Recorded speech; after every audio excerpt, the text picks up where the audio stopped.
G'day people.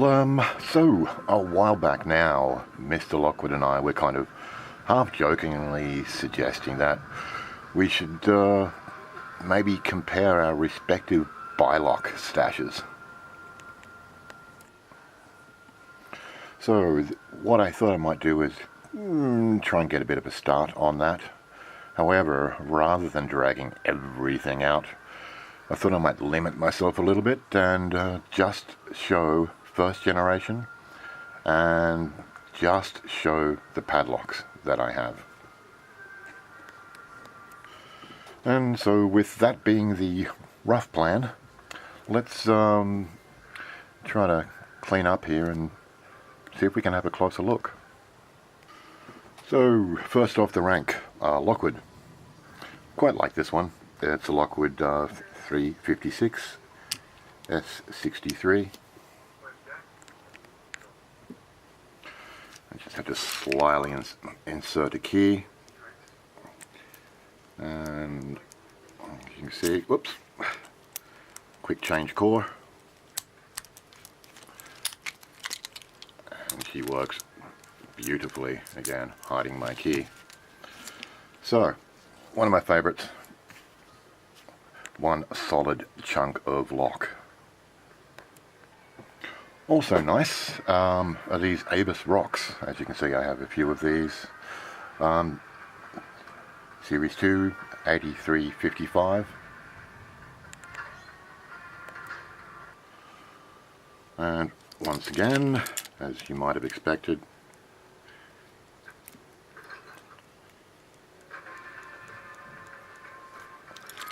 quick change core. Smooth operating.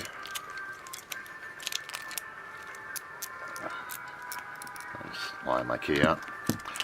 And again, beautiful, beautiful chunks of lock.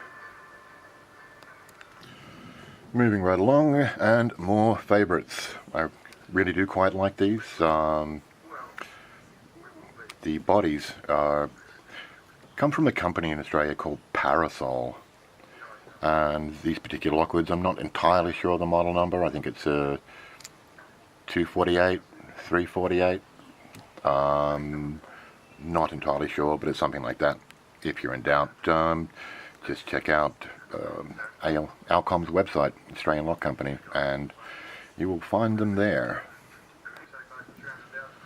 And once again, key in, smooth and clean.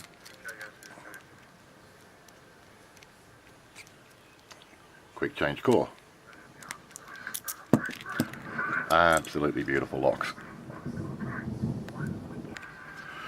Now something a little bit more common, perhaps, are these.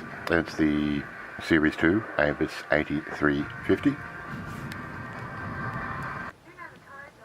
And as you probably expect, it does operate. They operate very smoothly. And again, I can get it to the right spot. Quick change core.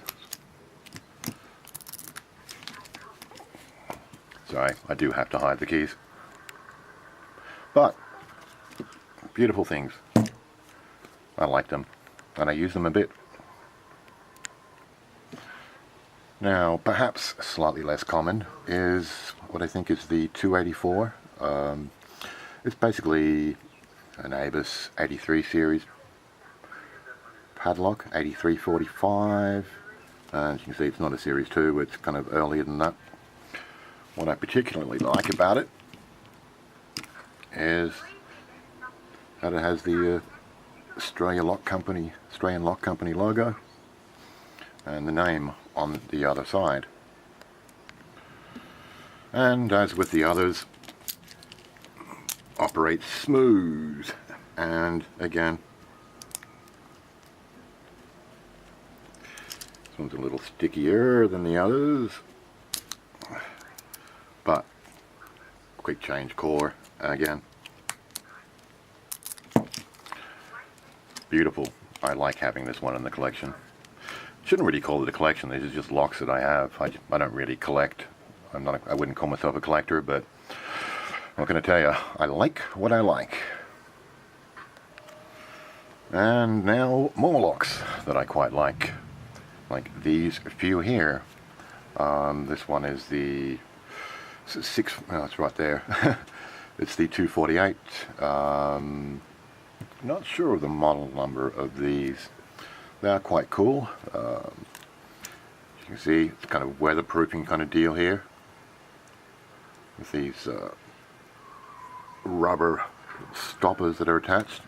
It's kind of a little bit hard to find them with this part included. Often they'll be like this, which is still cool. As you can see, the core, or the plug rather, or the core, is inset a little bit into the lock, which is kind of interesting in terms of picking, because it does rob you of a little bit of leverage. I'm not entirely sure that that was part of their intention, but it works that way nonetheless. And as with the others, oops, quick change cores. And worked beautifully. Probably should have been pointing out double locking on all of the previous locks. All of them are double locking. So if you needed to have that confirmed, now it has been. But I do quite like these. The style of the body kind of reminds me of the Lockwood 245s, but obviously these are much better. Now something a little bit older, you can probably tell already. Got the old school Bi-Lock logo. It's somewhat worn out on this one, but beautiful old things. What the hell is the model number of those? Not entirely sure. Not entirely sure. Now, this one on the right, single locking, as you can see here. However, it is a quick change core, which is pretty cool. So yep, you do get these older ones with the quick change core in them. Now a little bit earlier than this one, I believe, is this one. Anyway, let me disappear my key for a second. As you can probably tell, it is not a quick change core. That front there should be all the clue that you need.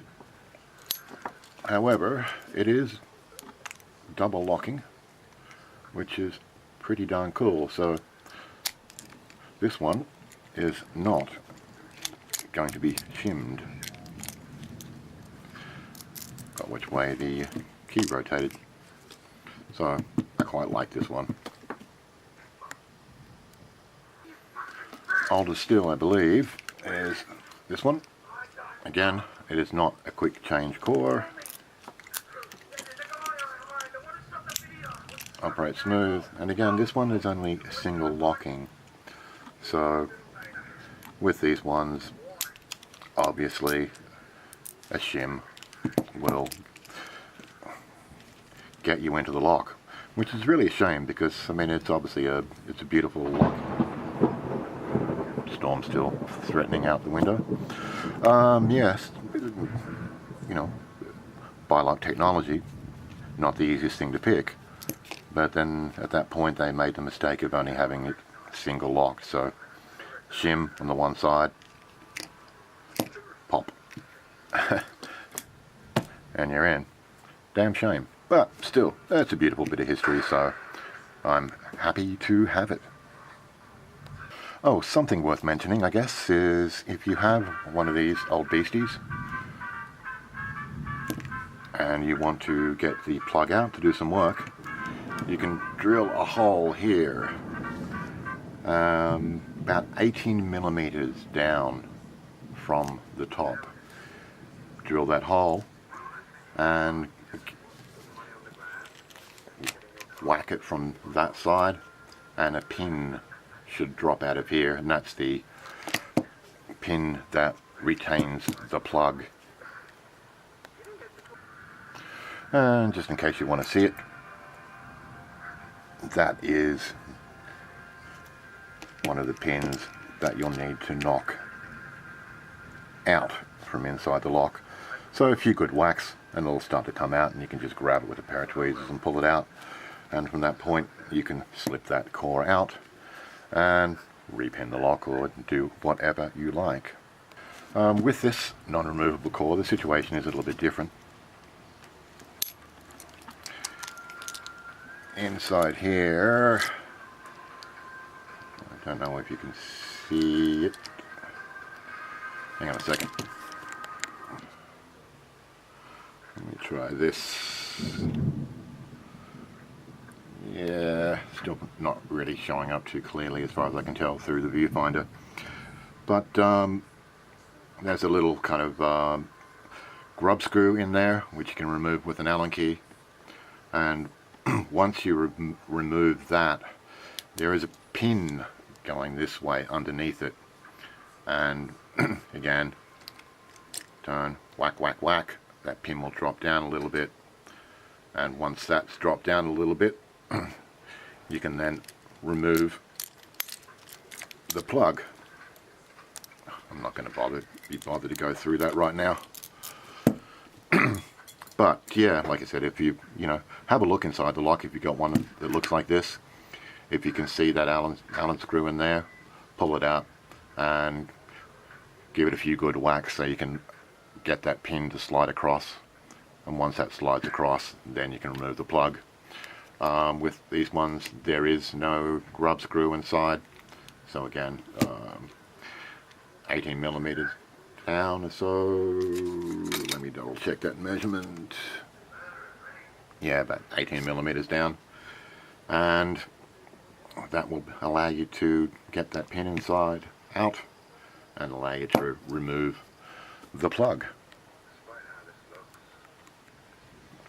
So I guess that will do with the show and tell for now. Special shout out to Mr. Lockwood, my fellow Australian bi-lock enthusiast. Your turn, mate. Show us what you got, if you want to, mate. I don't care. All your stuff, do what you bloody like, mate. Do what you like. But anyway, I've waffled on enough. Hope someone got something out of that. So I'm going to bugger off. Peace and respect to one and all. See you on another day, if you're unlucky.